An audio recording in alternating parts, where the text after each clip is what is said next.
नमस्कार दोस्तों, आप सभी का स्वागत है क्राइम गाथा चैनल पर। हर रोज क्राइम की कहानियां सुनने के लिए आप चैनल को सब्सक्राइब कर लो। आज की पहली कहानी कानपुर की है। ये घटना 2016 की है, जब कानपुर के नौबस्ता थाने में एक सुबह अचानक फोन की घंटी बजी। फोन उठाते ही दूसरी तरफ से एक लड़की की आवाज आई, जो बिना किसी हिचकिचाहट के बोली, मैंने अपने सौतेले पिता की हत्या कर दी है। मैं और मेरा प्रेमी पुल पर खड़े हैं, हमें गिरफ्तार करने आ जाइए। थाने में मौजूद पुलिस वाले पहले तो स्तब्ध रह गए। ऐसा कॉल पहले कभी नहीं आया था। लेकिन बिना समय गवाए इंस्पेक्टर ने तुरंत जीप निकलवाई और लड़की के बताए हुए पुल की ओर रवाना हो गए। पुल पर पहुंचते ही उन्होंने देखा, एक लड़की और एक लड़का हाथ पकड़े चुपचाप खड़े हैं, जैसे कोई इंतजार कर रहा हो। दोनों ने बिना किसी विरोध के अपने हाथ आगे कर दिए। पुलिस ने उन्हें हिरासत में लिया और सीधे थाने की ओर चल पड़े। रास्ते में लड़की ने अपना नाम वंदना बताया और कहा कि वो राजीव विहार में रहती है। पुलिस जब उसके बताए पते पर पहुंची तो घर का दरवाजा खुला था। आंगन में एक अधेड़ उम्र का आदमी खून से लथपथ पड़ा था। उसके सिर पर गहरे घाव थे, खून जमीन पर फैला हुआ था। पास में एक भारी सिल, चक्की का पत्थर पड़ा था, जिस पर खून के छींटे लगे थे। उसके बगल में एक गैस सिलेंडर भी रखा था, जिसके ऊपरी हिस्से पर खरोंच और खून के निशान साफ दिख रहे थे। मंजर इतना भयावह था कि अनुभवी पुलिस वाले भी एक पल को सिहर उठे। तुरंत सीओ साहब को सूचना दी गई। थोड़ी देर में फॉरेंसिक टीम भी मौके पर पहुंच गई। टीम ने हर कोने से सबूत जुटाए। खून से सनी मिट्टी के नमूने, हथियारों पर लगे फिंगरप्रिंट्स, खून के छींटों की दिशा और लाश के आसपास की हर छोटी बड़ी चीज। लाश को पोस्टमार्टम के लिए भेज दिया गया। जांच में पता चला कि मृतक का नाम जगदीश गौतम था, जो मूल रूप से हमीरपुर जिले के रमेड़ी तरौज गांव का रहने वाला था। पुलिस ने तुरंत उसके परिवार को सूचित किया। सारे औपचारिक काम निपटाने के बाद वंदना और उसके प्रेमी रोहित को थाने लाया गया। थाने में सबके सामने वंदना ने फिर से कबूल किया, हां, हत्या मैंने की है। मृतक के पिता रामपाल की शिकायत पर नौबस्ता थाने में हत्या का मुकदमा दर्ज कर लिया गया। अब पूछताछ का सिलसिला शुरू हुआ। वंदना ने जो कहानी सुनाई वो दिल दहला देने वाली थी। आइए उसकी जुबानी पूरी कहानी विस्तार से सुनते हैं। हमीरपुर जिले का एक छोटा सा गांव है रमेड़ी तरौस, जो हमीरपुर कोतवाली क्षेत्र में आता है। इसी गांव में जगदीश गौतम अपनी पत्नी रामती और 4 बेटों के साथ रहता था। जगदीश खेती किसानी करता था और उसी की कमाई से परिवार चलता था। बच्चे बड़े होने लगे, घर का खर्च बढ़ने लगा। जगदीश ने मजदूरों का एक ग्रुप बनाया और ठेके पर काम दिलवाने लगा। कमाई अच्छी होने लगी, लेकिन साथ ही शराब की लत भी लग गई। शुरू में तो छिपकर पीता था, लेकिन जल्द ही ये रोज की आदत बन गई। जब रामती या बच्चे रोकते तो जगदीश गुस्से में मारपीट करने लगता। घर में रोज कलेश, चीखें, चिल्लाहट।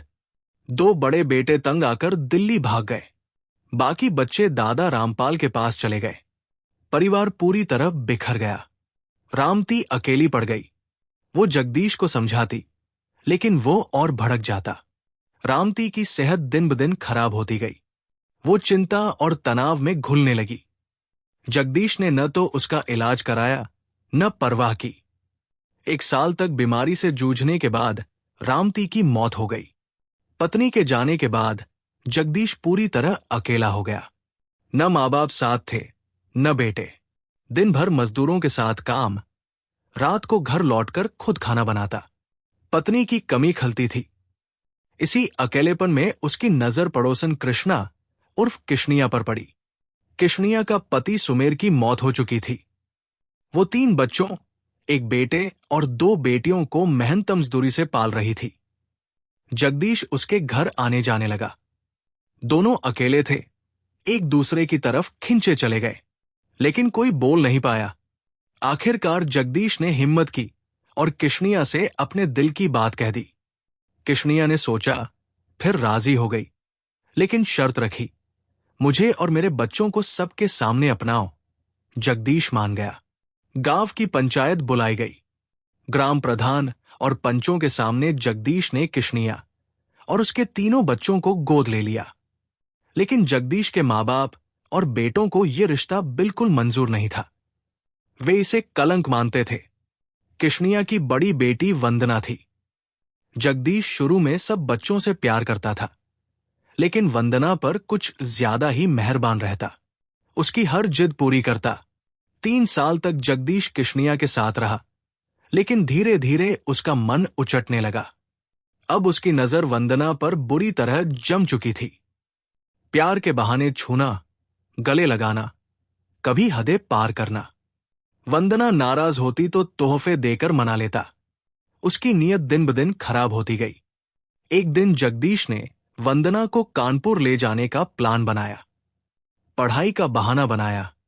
किशनिया को राजी कर लिया। उसी समय किशनिया को हमीरपुर में कांशीराम कॉलोनी में मकान मिला था। जगदीश ने किशनिया और बाकी बच्चों को वहां शिफ्ट कर दिया और वंदना को लेकर कानपुर आ गया। कानपुर में किदवई नगर के नटवन टोला में 2 कमरों का मकान किराए पर लिया। वंदना शहर के माहौल में रमने लगी। उसे लगा सौतेला बाप सचमुच उसका भला चाहता है, लेकिन उसे क्या पता था कि जगदीश के इरादे कितने गंदे हो चुके हैं। एक रात वंदना अपने कमरे में सो रही थी। अचानक उसे लगा कोई उसकी चारपाई पर लेट गया। नींद में गड़बड़ी हुई, लेकिन अंधेरे में पहचान नहीं पाई। जब वो छूने लगा, वंदना घबरा गई। विरोध किया तो धमकी मिली, चुप रहो वरना जान से मार दूंगा। आवाज सुनते ही वंदना समझ गई, जगदीश। उसने होशियारी दिखाई, बोली, गलत कमरे में आ गए हो। जगदीश झेम कर चला गया। उस रात तो बच गई, लेकिन डर अब हर पल सताने लगा। 5-6 दिन बाद फिर वही हुआ। इस बार जगदीश ने सारी हदें पार कर दी। वंदना ने रिश्ते की दुहाई दी, हाथ जोड़े, रोई, लेकिन जगदीश हैवान बन चुका था। उस रात वंदना का सब कुछ छिन गया। बाद में जगदीश ने धमकाया, किसी को बताओगी तो तुम्हें, तुम्हारी मां, बहन, भाई सबको मार दूंगा। वंदना डर के मारे चुप रही, लेकिन जगदीश को अब कोई डर नहीं था। जब मन होता, वंदना को हवस का शिकार बना लेता। इसी दौरान वंदना की मुलाकात रोहित से हुई। रोहित उसी मोहल्ले में रहता था।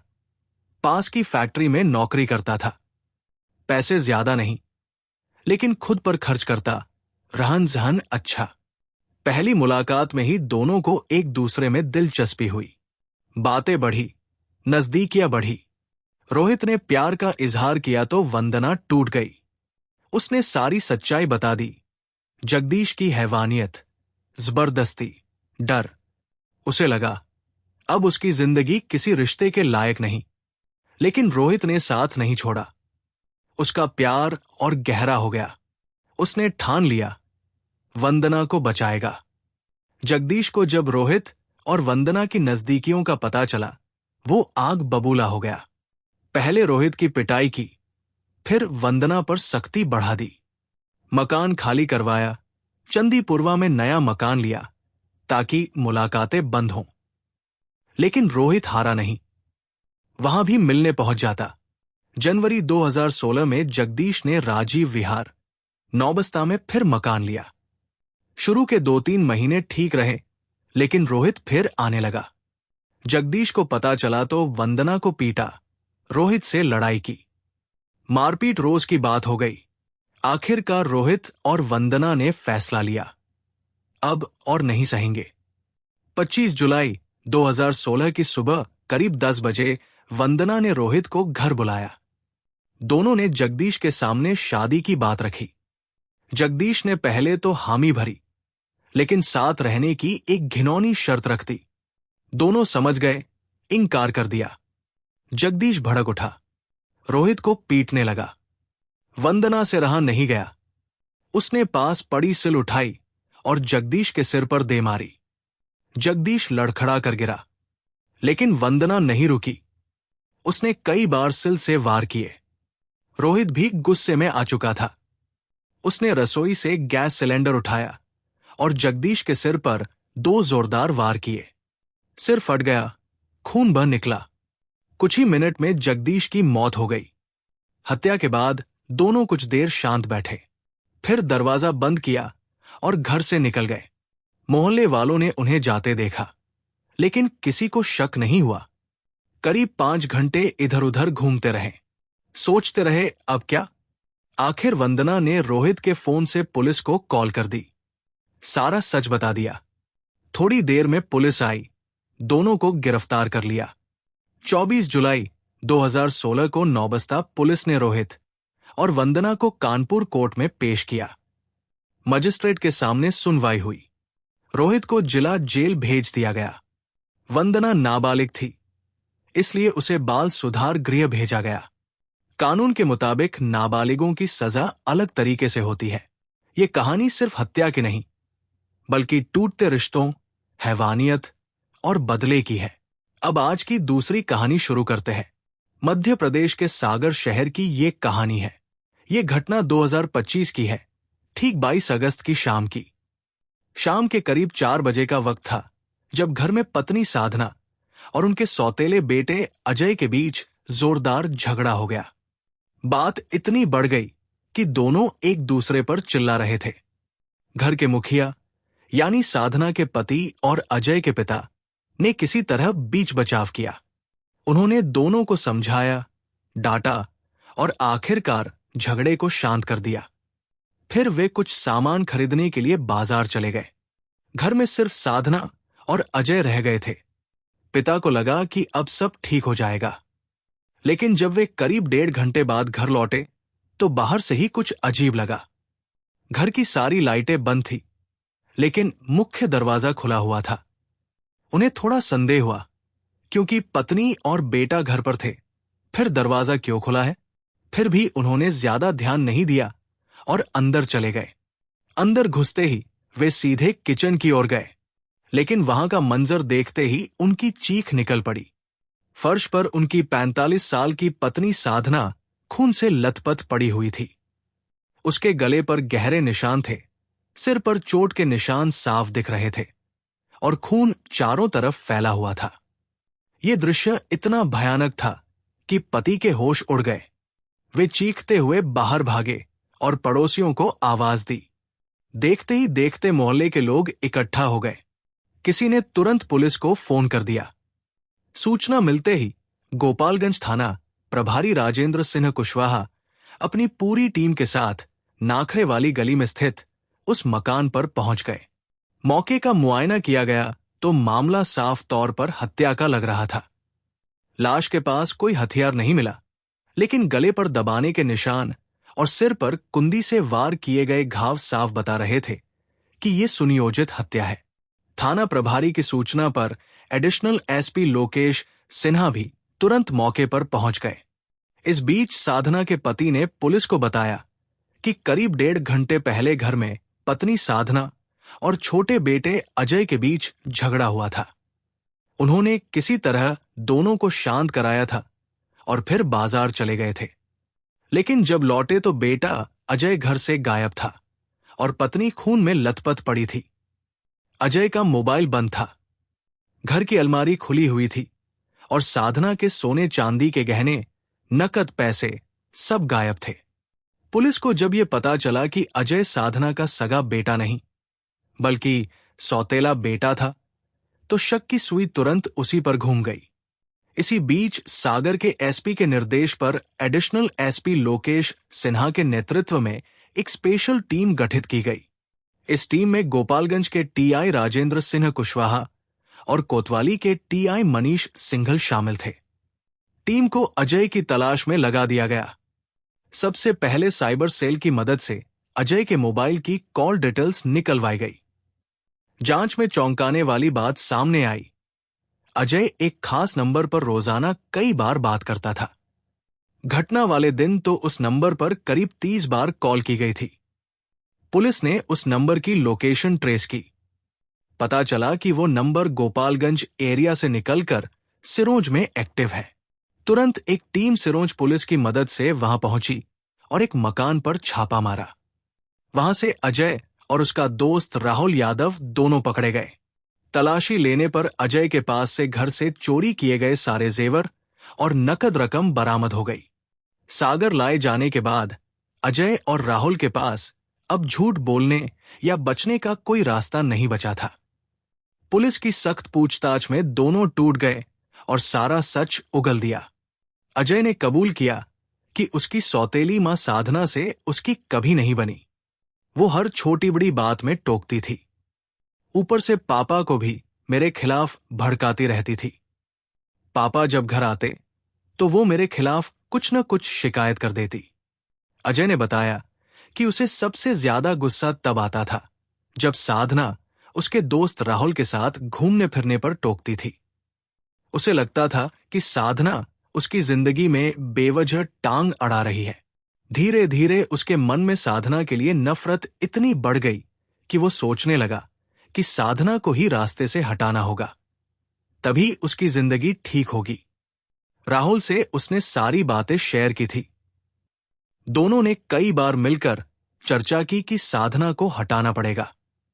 फिर दोनों ने मिलकर एक प्लान बनाया और मौके की तलाश में रहने लगे। अजय ने पुलिस को बताया कि हत्या के बाद उनका प्लान था कि वे पीथमपुर जाकर हमेशा के लिए साथ रहेंगे। पूछताछ में अजय ने यह भी कबूल किया कि वो और उसका दोस्त राहुल एक दूसरे से लड़के लड़के के रूप में प्यार करते थे। अजय ने कहा कि बचपन से ही उसे लड़कियों में कोई दिलचस्पी नहीं थी, बल्कि लड़कों की तरफ खिंचाव महसूस होता था। राहुल भी बिल्कुल वैसा ही था। उसे किसी लड़के को अपनी प्रेमिका बनाकर उसके साथ रहना अच्छा लगता था। धीरे धीरे दोनों के बीच लगाव इतना गहरा हो गया कि वे एक दूसरे से अलग नहीं रह सकते थे। अजय ने बताया कि इस साल करवा चौथ पर उसने मन बना लिया था कि वह राहुल की पत्नी बनकर हमेशा उसी के साथ रहेगा। लेकिन उसकी सौतेली मां साधना उनके बीच दीवार बन रही थी। वो दोनों की दोस्ती का विरोध करती थी और हमेशा टोक टिप्पणी करती रहती थी। अजय ने कहा कि इसी वजह से गुस्से में उन्होंने मिलकर साधना की हत्या कर दी ताकि कोई उन्हें अलग न कर सके। अब पूरी कहानी पीछे से समझिए। सागर के गोपालगंज इलाके की नाखरे वाली गली में अजय का घर था। 2 भाइयों में वो छोटा था। बचपन से ही अजय में लड़कियों जैसे अंदाज दिखने लगे थे। उसका चलने का ढंग, बोलने का तरीका, हाव भाव सब थोड़ा अलग था। वो हाथ मटकाकर बात करता था, लहराकर चलता था। मोहल्ले के लड़के उसका मजाक उड़ाते थे, चिढ़ाते थे, लेकिन अजय को इससे कोई फर्क नहीं पड़ता था। उल्टा उसे अच्छा लगता था कि लोग उसे नोटिस कर रहे हैं। उसे लड़कियों की तरह रहना, सजना संवरना पसंद था। अजय के माँ बाप और बड़ा भाई तीनों ही उसकी इन हरकतों को देखकर परेशान रहते थे। सबको लगता था कि उम्र के साथ सब ठीक हो जाएगा, लेकिन अजय में कोई बदलाव नहीं आया। घरवाले कई बार प्यार से समझाते, कभी डांटते, कभी सख्ती करते, लेकिन कुछ फायदा नहीं हुआ। फिर एक दिन अजय की असली मां का निधन हो गया। घर सूना हो गया। कुछ महीनों बाद उसके पिता ने साधना से दूसरी शादी कर ली। शुरू में सब ठीक चला। साधना ने घर संभाल लिया। सबको लगा कि अब माहौल बेहतर होगा, लेकिन धीरे धीरे साधना को भी अजय की आदतें खटकने लगी। उसने भी समझाने की कोशिश की, कभी प्यार से, कभी सख्ती से, लेकिन अजय को उसकी बातें चुभने लगी। अपनी असली मां का डांटना उसे कभी बुरा नहीं लगता था, लेकिन साधना की हर बात उसे ताना लगती थी। उसे लगता था कि सौतेली होने की वजह से वह मुझसे नफरत करती है, हर बात में कमी निकालती है। इसी से उनके रिश्ते में खटास बढ़ती गई। इसी दौरान अजय की ये कमजोरी मोहल्ले के कुछ आवारा लड़कों की नजर में आ गई। उन्होंने अजय की हालत का फायदा उठाना शुरू कर दिया। वे उसके साथ जबरन गलत रिश्ते बनाने लगे। अजय शुरू में तो कुछ कह नहीं पाया, लेकिन बाद में उसे इसकी आदत सी हो गई। धीरे धीरे ये बात पूरे इलाके में फैलने लगी। घर वालों और साधना के लिए ये शर्मिंदगी की बात बन गई। साधना ने अजय को सुधारने की पूरी कोशिश की, घर में सख्ती बढ़ा दी, लेकिन अजय को लगा कि साधना उसकी दुश्मन है, उसे बस नीचा दिखाना चाहती है। आखिरकार घर के झगड़ों से तंग आकर अजय 1.5-2 साल पहले घर छोड़कर पीथमपुर चला गया। वहां उसे एक फैक्ट्री में काम मिल गया, लेकिन रहने की जगह ढूंढते हुए एक दिन उसकी मुलाकात राहुल यादव से हो गई। राहुल देवास का रहने वाला था और पीथमपुर में ही नौकरी करता था। दोनों की सोच बिल्कुल एक जैसी थी। राहुल भी समलैंगिक था। फर्क सिर्फ इतना था कि अजय को लड़की की भूमिका निभाना पसंद था और राहुल को लड़के की। यही बात दोनों को जल्दी एक दूसरे के करीब ले आई। राहुल और अजय साथ रहने लगे, जैसे कोई पति पत्नी रहते हैं। अजय को लगा कि उसे आखिरकार वो मिल गया जो उसे समझता है। दोनों ने कई बार कस्में खाई कि अब कभी जुदा नहीं होंगे, चाहे कुछ भी हो जाए। इधर सागर में घरवाले खुश थे। सबको लगा कि अजय को नौकरी मिल गई है, अब शायद वो संभल जाएगा। साधना भी यही सोच रही थी कि काम में मन लग जाएगा तो उसकी बुरी आदतें अपने आप छूट जाएंगी।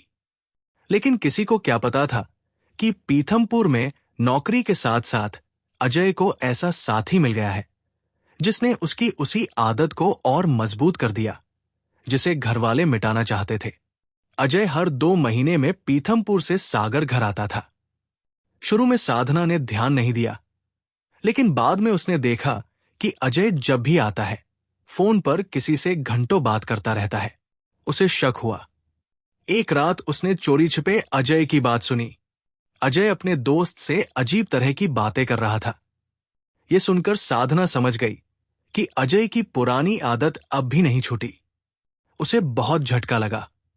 अगले ही दिन उसने अपने पति को सब बता दिया।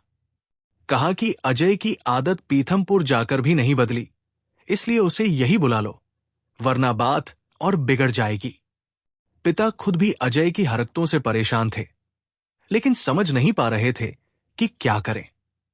उन्हें बस यही चिंता थी कि उनका बेटा फिर से सही रास्ते पर लौट आए और एक लड़के की तरह जिंदगी जीना शुरू करे।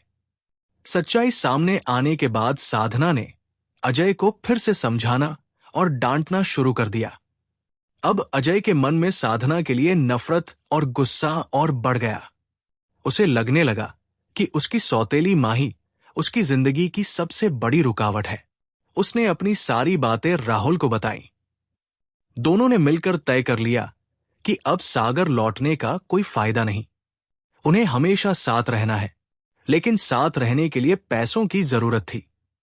इसी वजह से अजय करीब 1 महीने पहले सागर आया। शुरू में तो वो शांत रहा, लेकिन कुछ दिनों बाद उसने पिता से बड़ी रकम मांगी। पिता उसे पैसा देने को तैयार भी हो गए थे, लेकिन जब साधना को यह बात पता चली तो उसने सख्त विरोध किया। साधना के मना करने पर पिता ने भी पैसे देने से इनकार कर दिया। उसी पल अजय के अंदर साधना के खिलाफ नफरत चरम पर पहुंच गई। पैसे न मिलने की बात अजय के मन में लगातार घूमती रही। गुस्से में उसने राहुल को फोन किया और मां को रास्ते से हटाने की बात कही। दोनों ने ठान लिया कि अगर साधना नहीं रही तो घर के सारे जेवर और पैसे उनके हो जाएंगे। 22 अगस्त को राहुल सागर पहुंचा। दिन भर वो गोपालगंज इलाके में इधर उधर घूमता रहा, जबकि अजय बार बार उससे फोन पर बात करता रहा। घटना वाले दिन दोनों की करीब 30 बार बातचीत हुई। उसी दौरान जब साधना ने देखा कि अजय बार बार किसी से फोन पर बात कर रहा है तो उसने टोका। बस इसी बात पर मां बेटे के बीच फिर झगड़ा हो गया। संयोग से उस वक्त पिता घर पर थे। उन्होंने किसी तरह झगड़ा शांत करवाया और शाम 4 बजे के करीब बाजार चले गए। जैसे ही पिता घर से निकले, अजय ने राहुल को घर बुला लिया। कुछ ही देर में दोनों ने मिलकर साधना का गला दबा दिया। फिर घर में रखे सारे जेवर और पैसे समेटे और भाग निकले। लेकिन ज्यादा दिन आजादी नहीं मिली। पुलिस ने साइबर सेल की मदद से उनकी लोकेशन ट्रेस की और दोनों को पकड़ लिया। पूछताछ में सारा सच सामने आ गया। पुलिस ने अजय और राहुल को गिरफ्तार कर अदालत में पेश किया, जहां से उन्हें जेल भेज दिया गया। इस कहानी से यही सीख मिलती है कि गुस्से और जिद में उठाया गया कोई भी कदम पूरी जिंदगी बर्बाद कर सकता है। अजय अगर थोड़ा सब्र करता, किसी बड़े से सलाह लेता या अपनी भावनाओं को सही तरीके से समझता, तो शायद आज साधना जिंदा होती और परिवार खुशहाल होता। गलत संगत और गलत सोच इंसान को ऐसा रास्ता दिखा देती है जहां से सिर्फ पछतावा ही बचता है। हमारा उद्देश्य यही है कि लोग इन सच्ची घटनाओं से सीखें और गलत रास्तों पर चलने से बचें। ये कहानी एक गंभीर चेतावनी है जो हमें बताती है कि जीवन में सही फैसले लेना कितना जरूरी है। हमें मिलकर एक बेहतर समाज बनाने की कोशिश करनी चाहिए जहां प्यार, समझदारी और ईमानदारी की अहमियत हो। ऐसी सच्ची घटनाओं और उनसे मिले संदेशों के साथ मैं फिर लौट कर आऊंगा। तब तक के लिए सुरक्षित रहें, सतर्क रहें और याद रखें कि हर कदम सोच समझ कर उठाएं। जय हिंद, जय भारत।